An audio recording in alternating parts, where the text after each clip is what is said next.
Okay, I think we should start. So, hello and welcome to Object-Oriented Programming.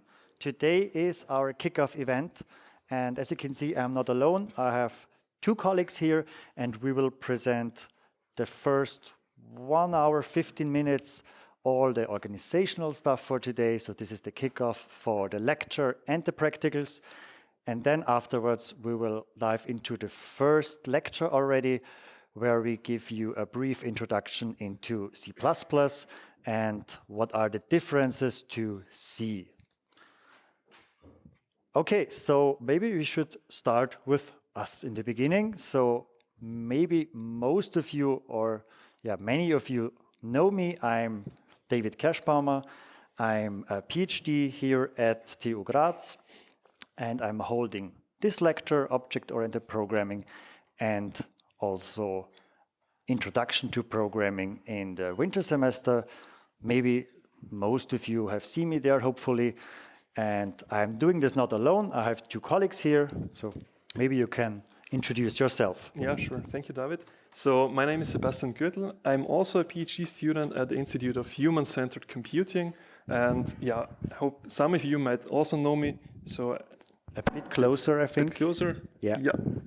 I hope some of you might know me from ESP, which I held together with David in the winter semester. And I'm really excited to go on this journey with you from C to C++ and more advanced topics. Okay, thank you, Sebastian.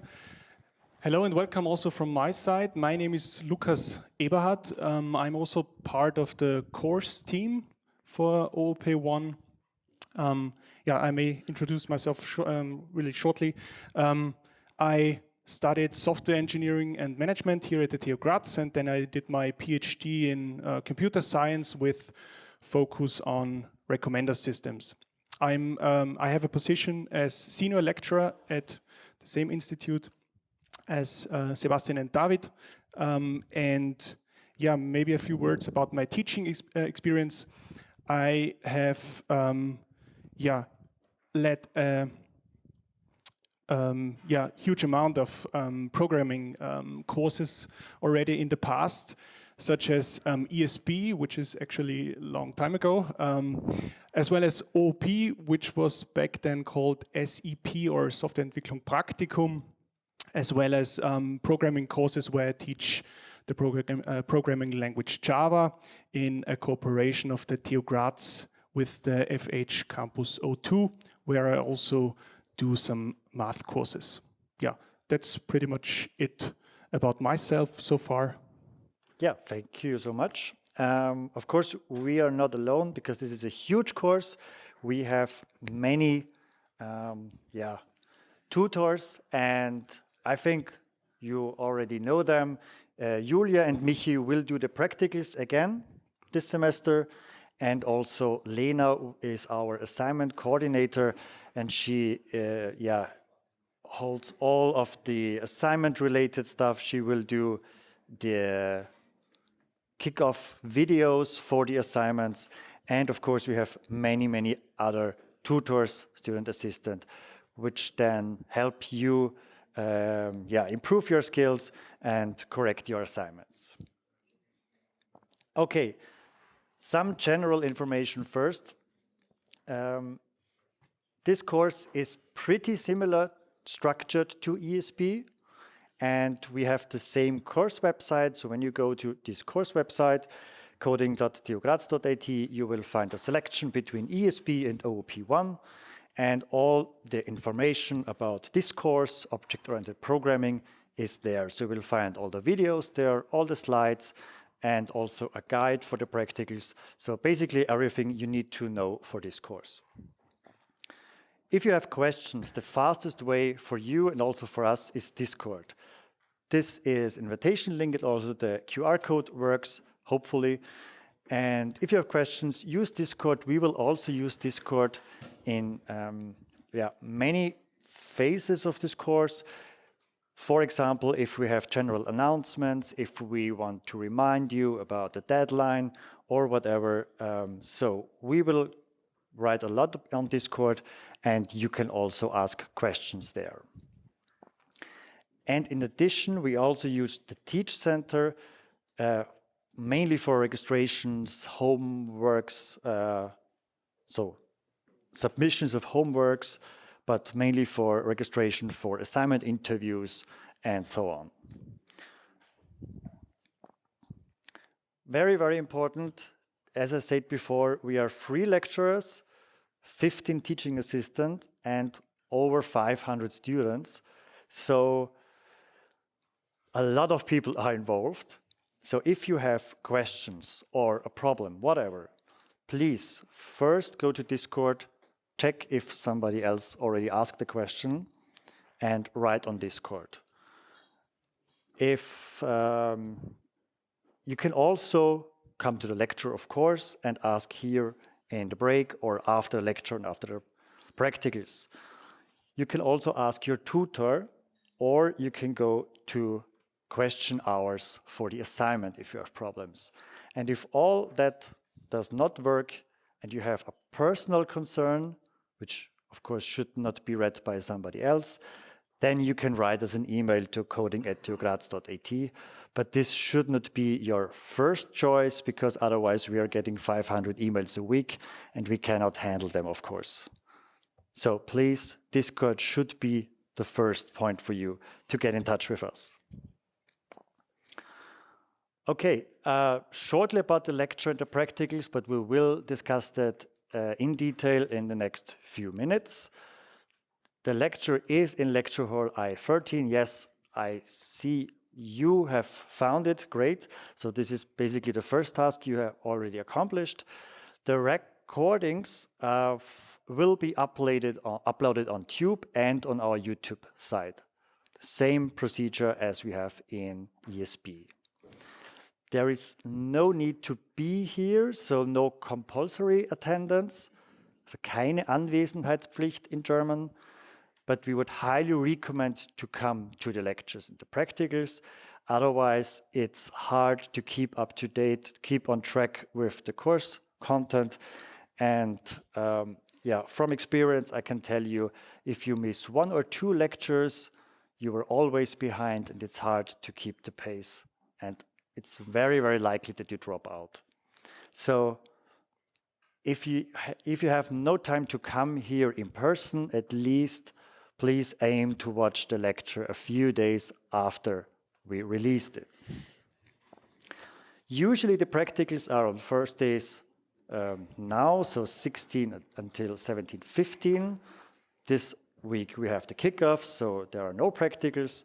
And next week we do a double stint of lectures. So next week there's also no practicals. We have 2 lectures, but later we hear more about that. One very, very, very important question, maybe some of you have already asked yourself. Can I do OOP1 even though I have not passed ESP? We get this question very, very often. And I can tell you a story from myself. I haven't passed ESP in the first semester.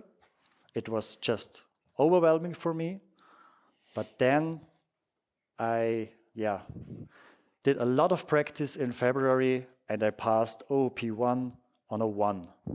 So it is possible, but of course we highly recommend that you know C already a bit.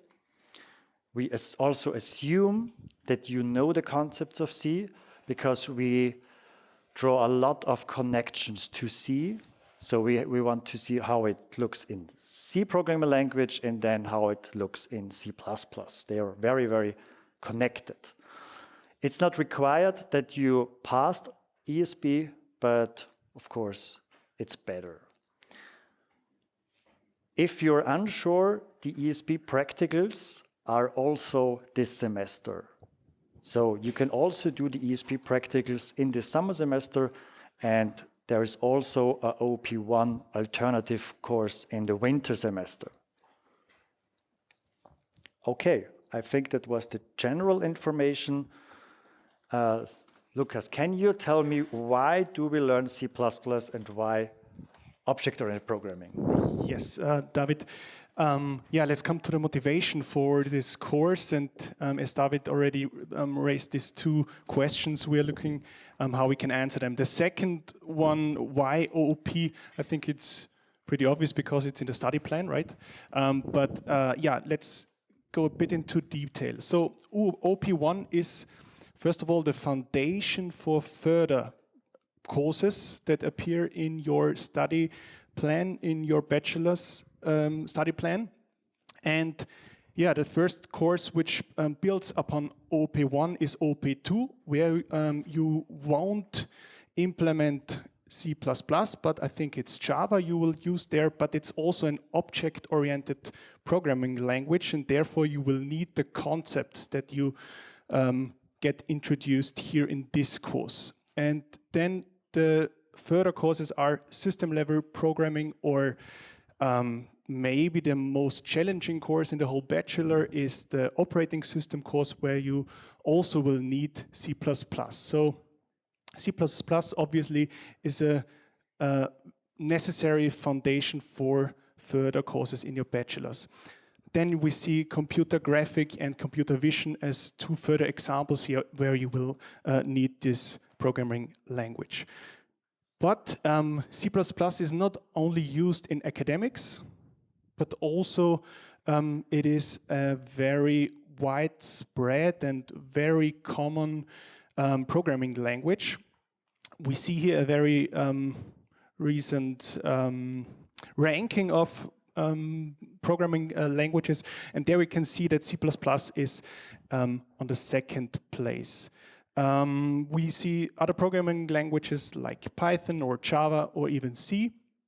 And yeah, I have to say that there are different rankings on the web, and yeah, we chose this one because we liked it the most, because C++ is on the second place.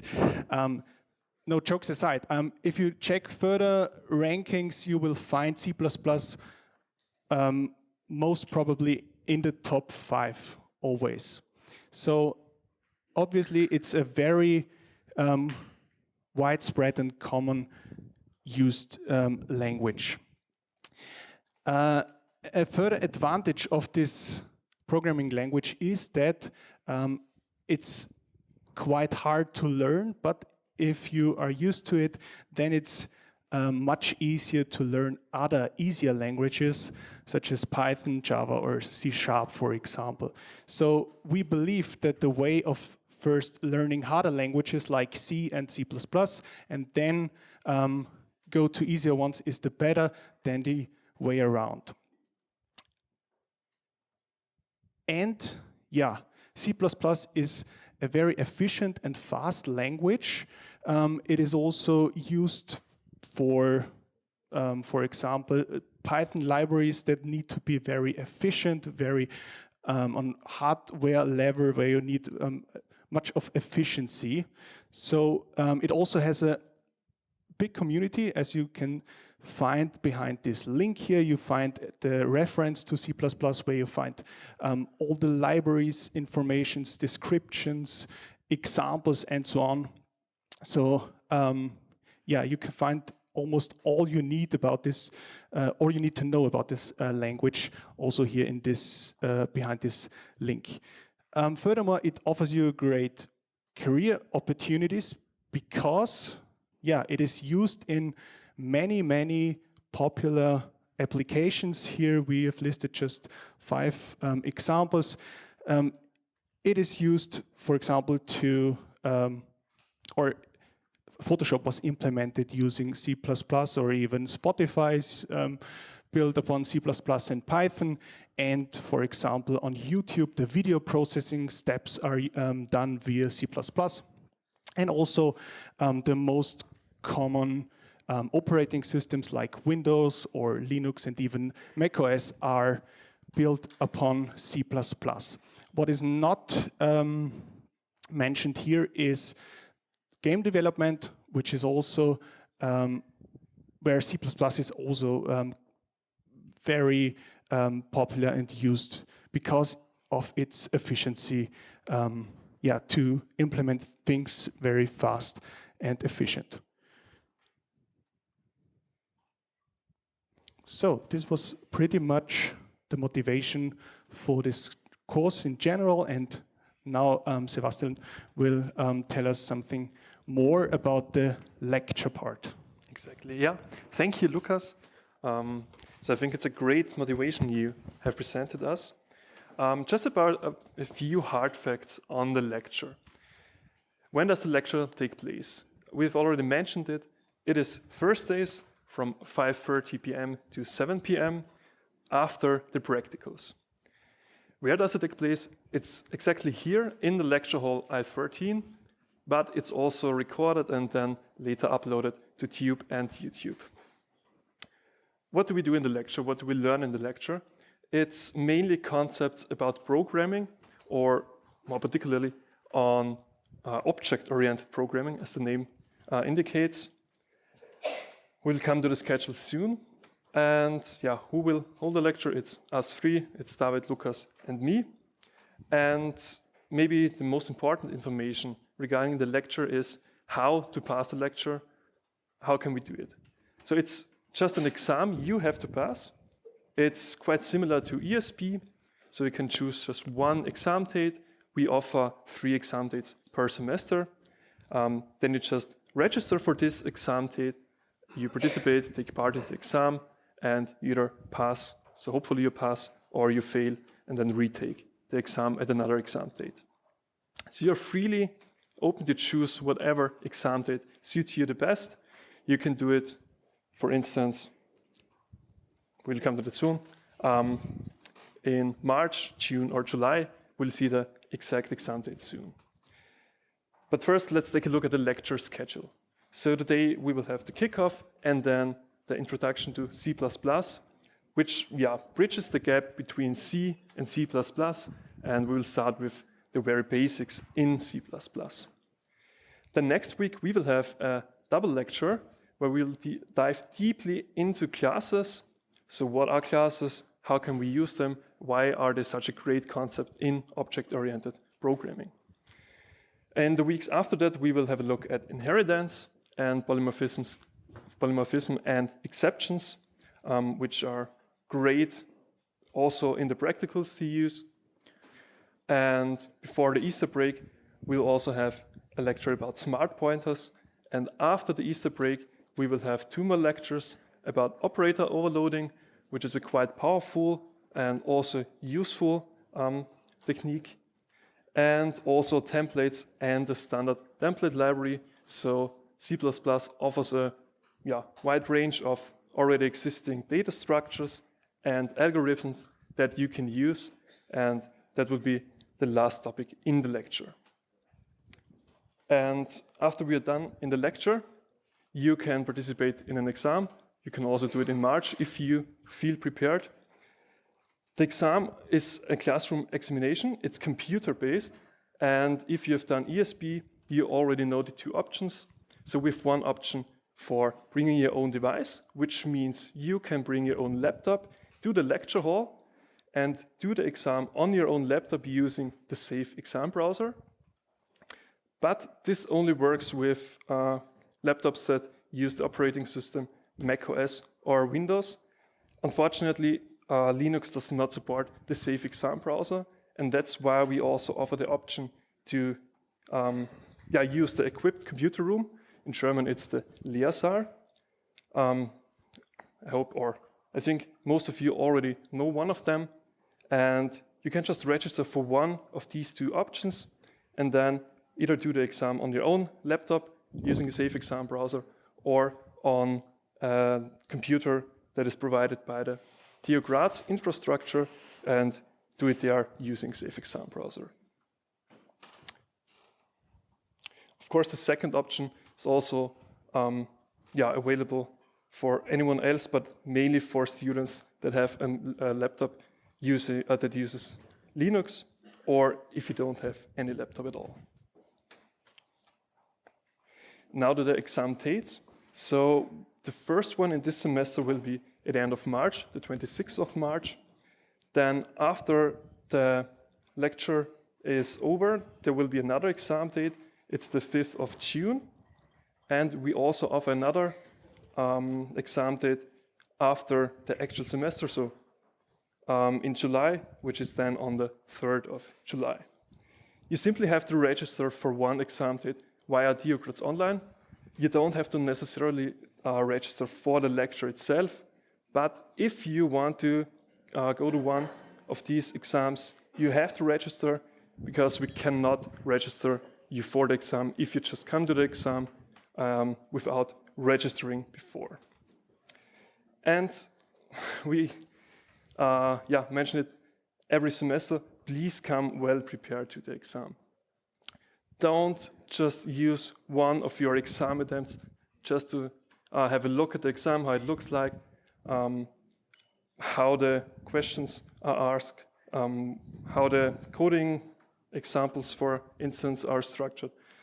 Please come well prepared. We have everything on our course website, so you can have a look at old exams that were handed out, I think, 1 year ago, 2 years ago. You also will find the structure of the exam, so what type of questions will be asked at the exam, what you have to do at the exam, how and what you have to program at the exam. So please use the information that we provide on our course website. You can also find the link here, because you only have a limited number of attempts.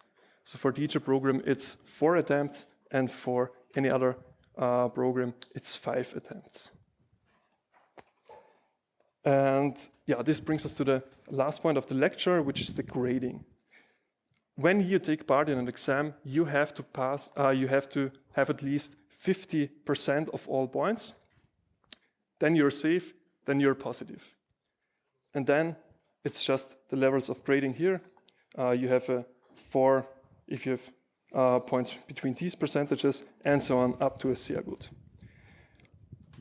But the important thing here is you have to have at least 50% of all points in one exam to be positive. So this is all the information regarding the lecture. Now David will give you some more information on the practicals. Yeah, now we are coming to the interesting part, in my opinion at least, because the practicals is a bit more difficult to understand, let's say, because we have many different parts. Again, same as in ESP. Let's talk about the practicals and what you have to do during the semester.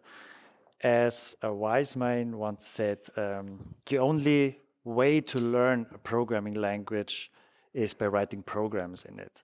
So just listening to us is nice, but you have to work on your own, and this is why we do the practicals. So the hard facts, again, the practicals is done same as in ESP by Julia and Michi. They are in the lecture hall, usually on Thursday at 4 p.m., going approximately 1 hour and 15 minutes. And yeah, what should you do? You actually should program there. And how to pass? So in the lecture, it's easier, it's just an exam.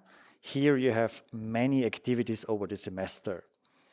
So what do you have to do in OOP to pass the practicals? First, we have 3 homeworks and 3 assignments. So the 3 homeworks are individual work, so you have to do it on your own. And these are just smaller components, again, similar as in ESP. For the assignments, we have 3 this time. The first one is individual work. So you have to do it on your own. And then you form teams. And you can do the assignment 2 and assignment 3 as a team of 3 people. Let's talk about the homeworks first. So we have 3 homeworks, and they are less effort than the assignments, yes, because they are only worth 2 to 4 points of 100. So altogether 8 points from the homeworks of 100.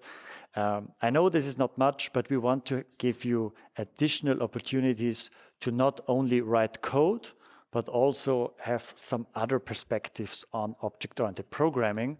For example, writing UML diagrams. So just visualize your program, for example. Usually there's a submission of the homeworks in the Teach Center, and it's similar to the ESP homeworks. Again, we will write announcements, and we will also announce it in the practicals when a new homework is available and when the deadline is. Assignment 1, as I said, is individual work, so you have to do it on your own. The presentation is in 3 weeks. Yeah, I think so, yeah. And then you have 2 weeks time for the assignment 1. It's before the Easter break, I think. Yeah, deadline is before the Easter break. And you have to pass here 50% of the public assignment 1 test cases. That's important, because if you do not pass 50% of the public test cases, you get deregistered from the course. Why do you get deregistered? The alternative would be to give you a 5, so a negative grade, but we don't want that. So we offer you the possibility to get deregistered, because if you have less than 50% of the public test cases, then it's very, very hard for you to continue the course with assignment 2, because there is a huge lack of understanding how object-oriented programming in C++ works. And we highly recommend you to do not take or continue with the course, because there are major issues in understanding. It sounds a lot, 50% of the public test cases, I know, but we have 50% public test cases and 50% private test cases, again, similar as in ESP.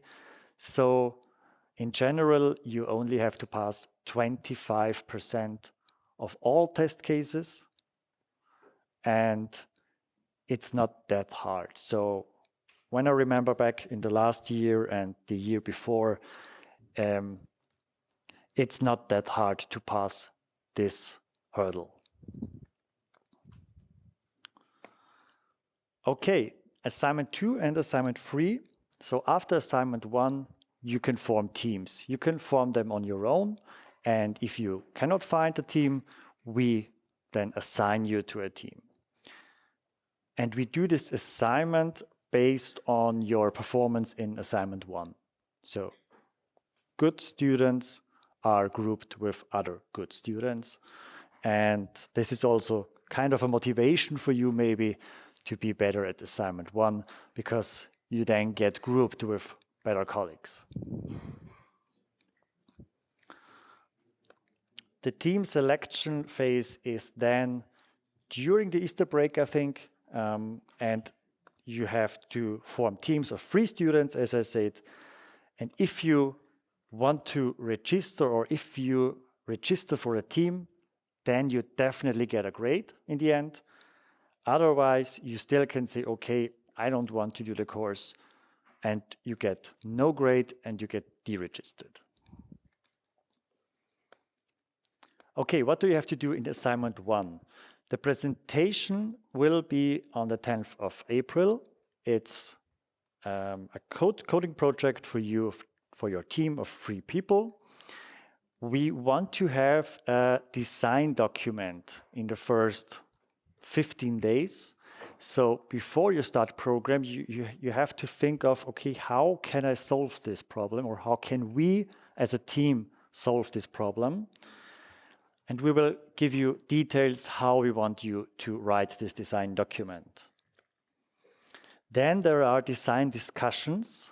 Design discussions is like you and let's say 3-4 other teams are together in one room together with your tutor, and you are discussing what you think you are implementing. And the other teams also give you feedback on your implementation idea, and the tutor, of course, will give you feedback if your implementation idea sounds good or if you might face some problems and maybe you should switch and change a bit of your ideas. So these design discussions are not graded, but they are mandatory for you to attempt. Why do we do that? We had a lot of teams in the past that just started programming without having any ideas what's the end product. And when you do a major issue, a major error in the beginning of your concept, or don't even have a concept, you might up having a very, very hard time when finishing the project.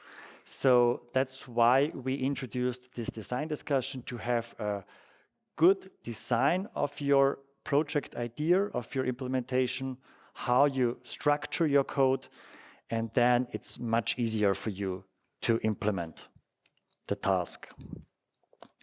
So as I said, the attendance is mandatory for the design discussion, and the deadline for your assignment 2 is then 1 month, and a bit more than 1 month, on the 21st of May. Afterwards, as you might also know from ESP, there are again assignment interviews with your tutor, where you have to work or have to show that you did the work on your own as a team and you know the code. After assignment 2, you have a decision to make. If you have less than 50% of all the assignment 2 test cases, you have basically 2 choices. You can correct your assignment 2 solution and do it once again, but you don't have to.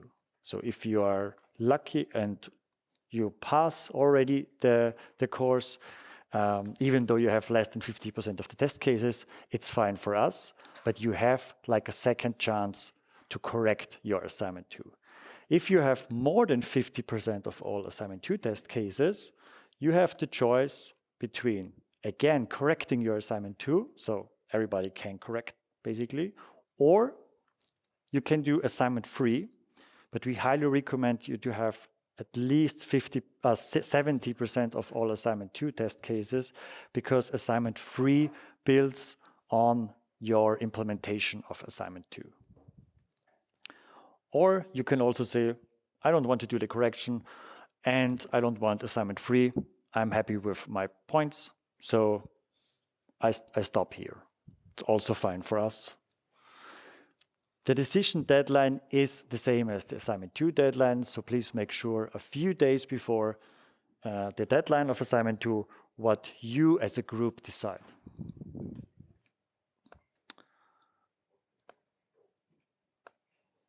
Okay, and then there is this assignment 3 and the assignment 2 correction part, which have the next deadline on the 12th of June. This is a general overview of what I was talking about. So thank you, Lucas, for creating that. I know it's very complicated, and I assume you did not remember all what I've said now, but that's okay, because this should give you an idea what I was talking in the past 10 minutes. This is also available on our course website, and we linked it everywhere, also in the slides. So if you have problems remembering when do I get a grade, when not, this is maybe the graphic that shows you what you can do. So just as a short summary, you have this assignment 1 individual work where you have 2 paths. You can go the no grade, or if you have more than 50% of the public test cases, you can go to the team selection. Then you go as a teamwork to assignment 2, where we have the design discussions. And here again, depending on your test cases, so if you have less than 50% or more than 50% of all assignment 2 test cases, you have a decision to make. You can do the A2 correction in both cases, or you say, okay, I'm finished with that, I want to have my grade. And if you have more than 50% of the test cases, you also have the option to do assignment 3 then. Yes. The presentation for assignment 3 will be shortly after the assignment 2 deadline, so Yeah, maybe we could also do it before the assignment 2 deadline, that you can decide before if you want to do it. It will be somewhere around this date. Yeah. It was on the last slide? Okay. Here? Presentation on the 22nd. Ah, it's okay. It's on the next day here. Yeah. Okay. So the points are for the homework 2 to 4 points. I think the first one is 2 points, and then we have 2 with 3 points. Assignment 1 is worth 18 points. Assignment 2 is 60 points. So assignment 2 is, of course, the main task you have to do as a team, because it's 60%. So if you have a good assignment 2, you will get a good grade. And assignment 3, which is kind of optional, because you don't have to do it, but you can do it depending on if you have enough test cases, it's worth 14 points. So maybe not now, maybe not tomorrow, but then when you are doing assignment 2 and the deadline is approaching, go back to this slide, go back to this slide, and then decide, is it better for me to do an assignment 2 correction? Maybe I can get more points out of it. Or should I do the assignment 3? Because I already have all the test cases for assignment 2. I will receive the 60 points. I want to do assignment 3 because I want to get the 14 additional points. But again, we will remember you also, and we will discuss this in the practicals and maybe also in the lecture somewhere around the deadline day. The grading for the practicals is pretty much, or it is exactly the same as for the lecture. So you have to pass, when you want to pass, it's more than 50% of 100 points, so 50 points. Okay, I don't want to go too much into detail about the points at the assignments. There is a detailed description on our course website, and when you have done ESP, you also know there's a lot of it. Yeah, I know, but we have to do it. But in general, we have, again, functionality points, so based on the number of past test cases of your implementation, and we have code quality points. So code style, how you write code, how you implement things. This code quality is only applied on assignment 2, so assignment 1 and also assignment 3 is 100% functionality points.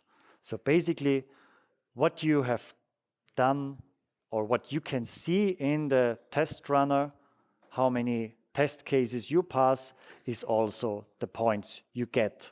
So 100% functionality points for assignment 1 and assignment 3, and code quality is only important for assignment 2. We assume that you hopefully now know a bit how you should structure a program for assignment 1 from your knowledge from ESP.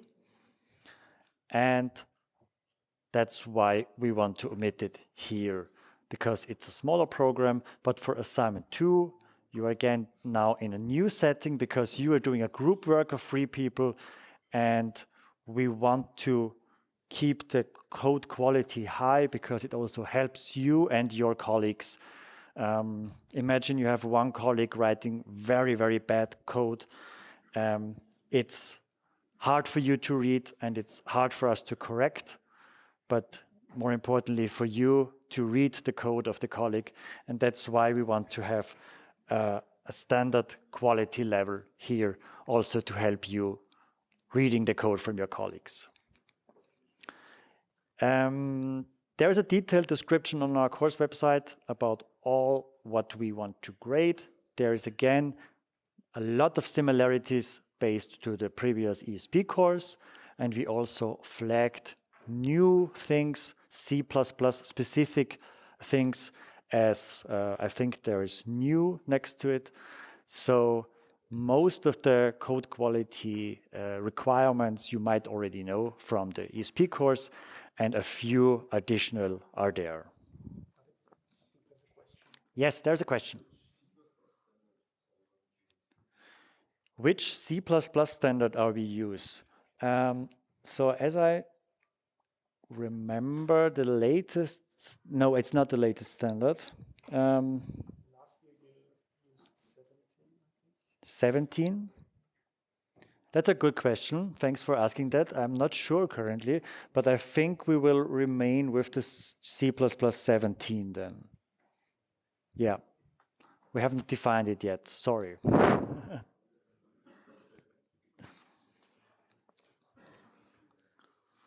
But we will definitely define it in the task description, so you will know it. Okay, the assignment interviews, they are mandatory after assignment 2 and after assignment 3. They are in person. Again, very similar to ESP. If you do not attend them, there are no points in the assignment. And we will publish the dates after the assignment deadline. So again, you book a slot at your tutor and you will get feedback on your implementation, and then there is a task you have to implement in your own version or in your own program. I know assignment 2 and assignment 3 are team tasks, so you will come as a team to the assignment interview and everybody should contribute to the discussion with the tutor, and then everybody gets an individual task to implement. Yeah, as I said, explain and extend your own program. Now we are coming to the bad part. That's also why it is red: plagiarism. One of the most hit or controversial topics we always discuss. And I don't like to talk about it, but we have to, because there are always students who unfortunately submit solutions that are not their own work.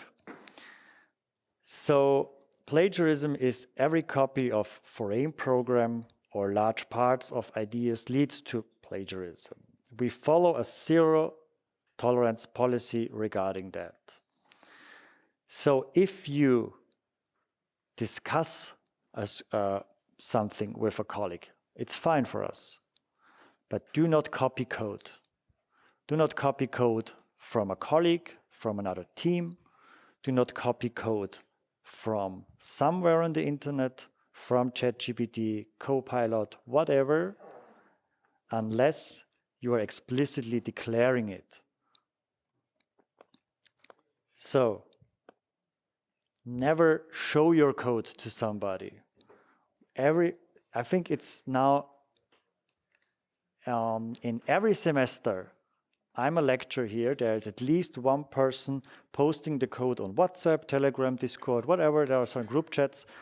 And any person who, maybe they don't even know each other, they just take this code, submit it on their own, as their own solution, and then both will get 0 points or even worse. So please don't do this. If you take code, cite your sources. So we have a policy on our course website how you should mark this area. So we know you will not write all the code on your own all the time. Sometimes you can copy parts, but parts of it. So maybe 5 to 10 lines of code because somebody implemented it somewhere else. And that's fine for us, but you have to mark it because our checks will otherwise see that you are submitting code that we think it's your code, but it's not your code because it's somewhere from the internet, it's maybe from ChatGPT, or it's from a colleague, and this is not what we want, and this is not what you should aim for. So write your own code, please, and if you copy some parts, please mark them explicitly. As I said before, discussion and exchange of ideas is allowed, of course, and can be very, very helpful. So we can discuss, of course, is this a good idea to implement or should I do it the other way? This is basically what the design discussion is about in the assignment 2 or before assignment 2. But you should never show somebody the code and say, this is my implementation. You can do it like this. This is too much. Yes? One question, I don't know if it's correct, but the thing is, I feel like when a few people do a simple task, for instance, not a very complicated task, I feel like there might still be similarities, and like if you do a loop or something, like I feel like there could be just like in simple parts. Yeah. They're very similar without even getting like.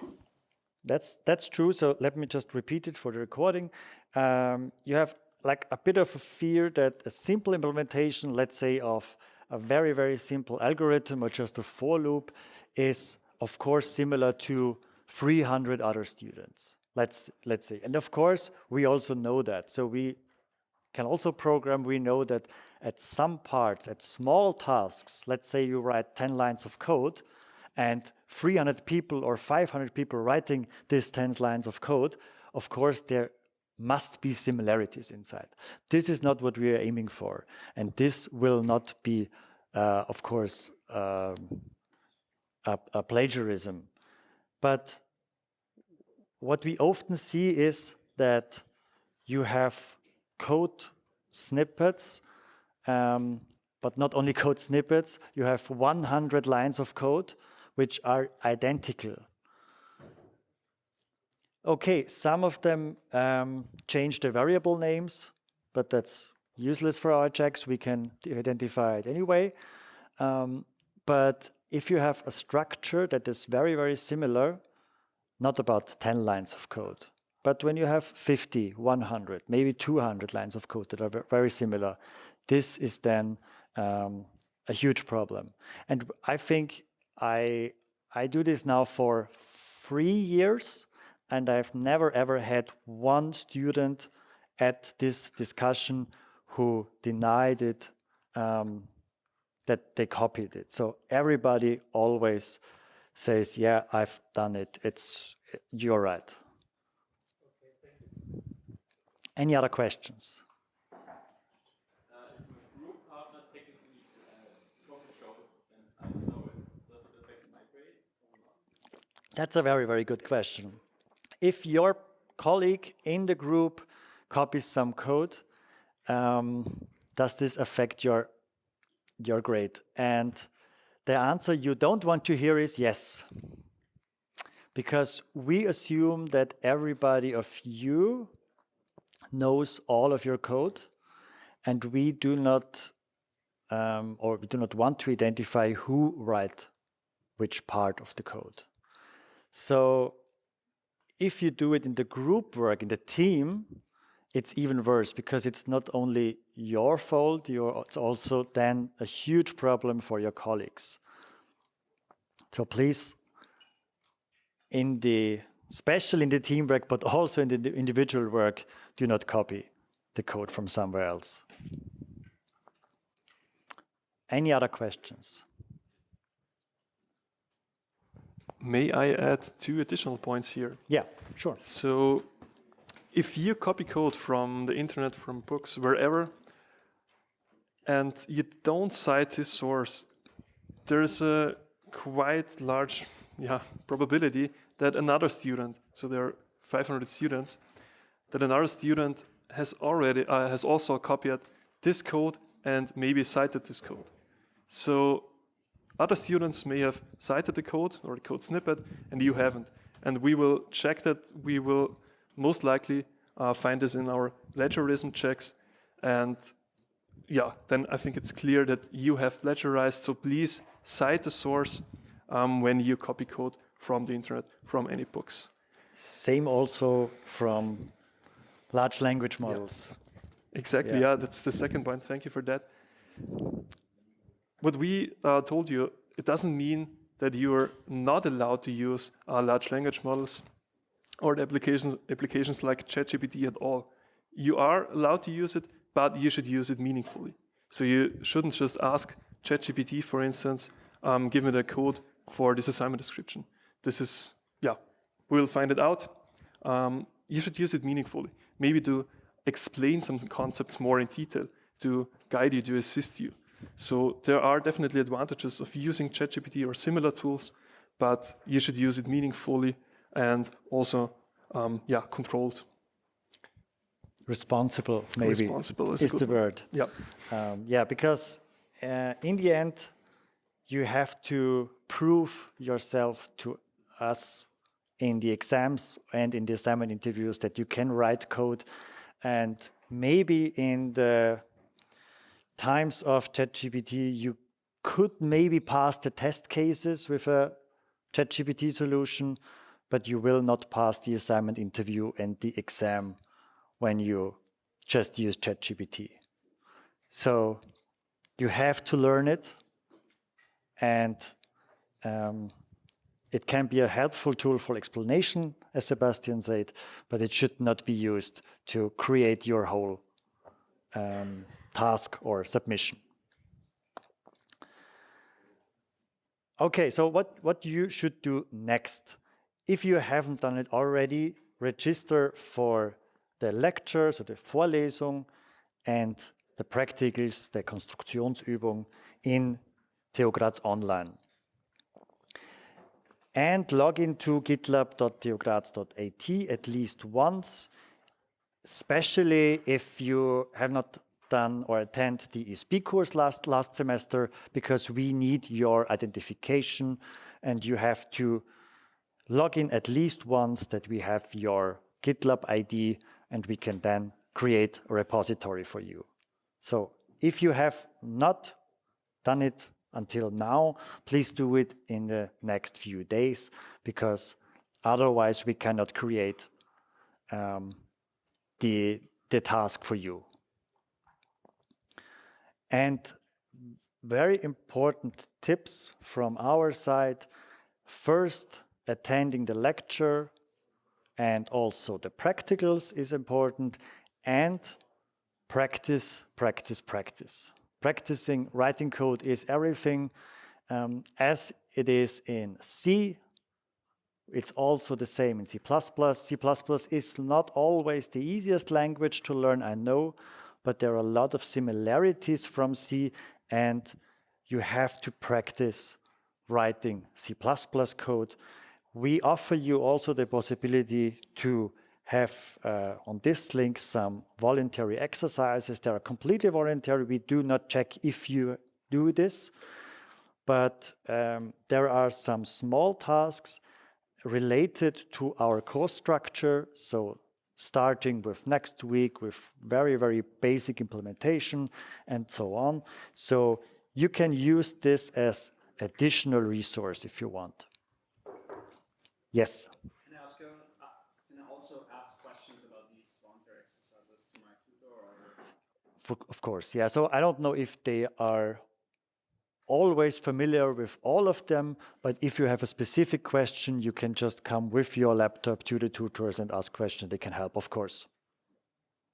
Otherwise, if not, you can also post a snippet of it on our Discord server, and we can also help there. All right, I think that was it already from the organizational stuff for today. Do you have any organizational questions? Yes. What if I only have one teammate? So the question is, what if I have only one teammate?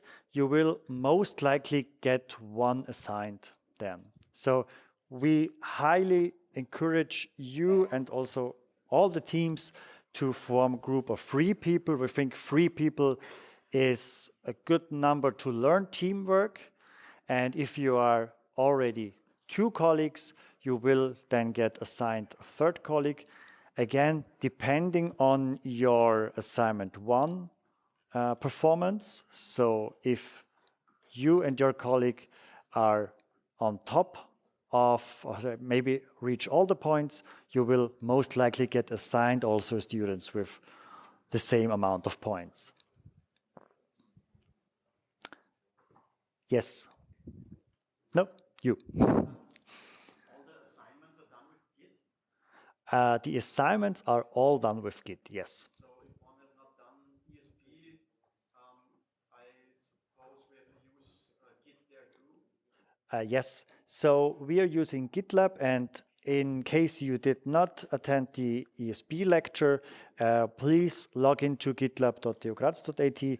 Then we have your ID, and then we will create a repository on GitLab for you, and you have to use Git for that. If you have problems using Git in general, we offer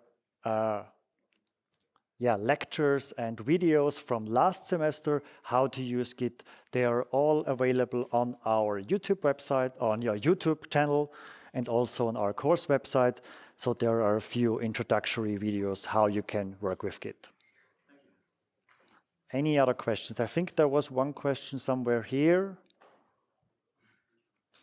Not anymore. Okay.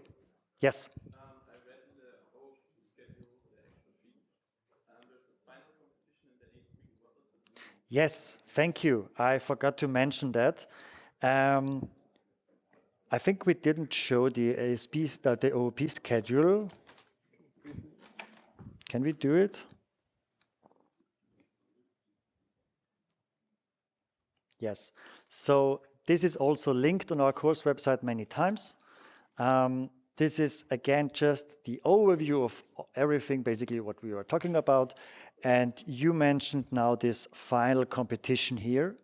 And this final competition here means you, in the assignment 3, you are doing a task that is competitive. So you are, I don't know exactly what it is at the moment, but your task will be to create some kind of an intelligence that works in your program.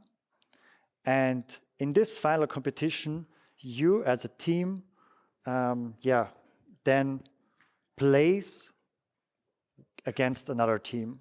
And there will be a winner, and for the winner team, there will be an award.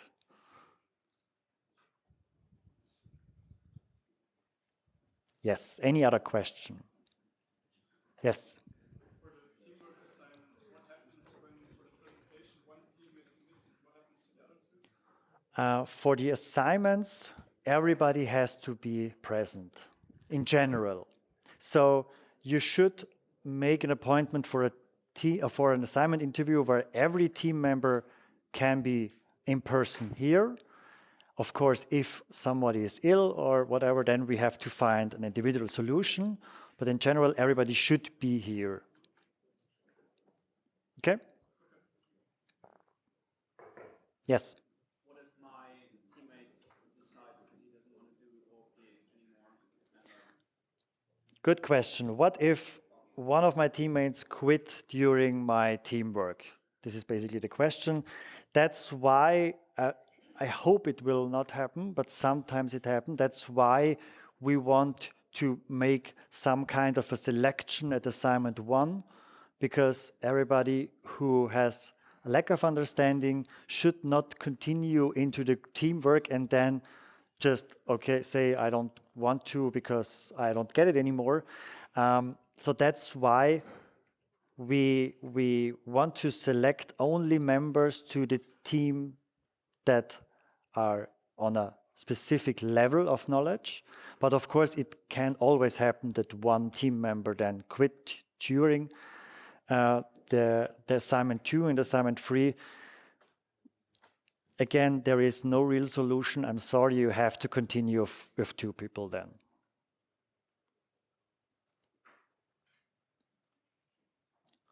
Any other questions?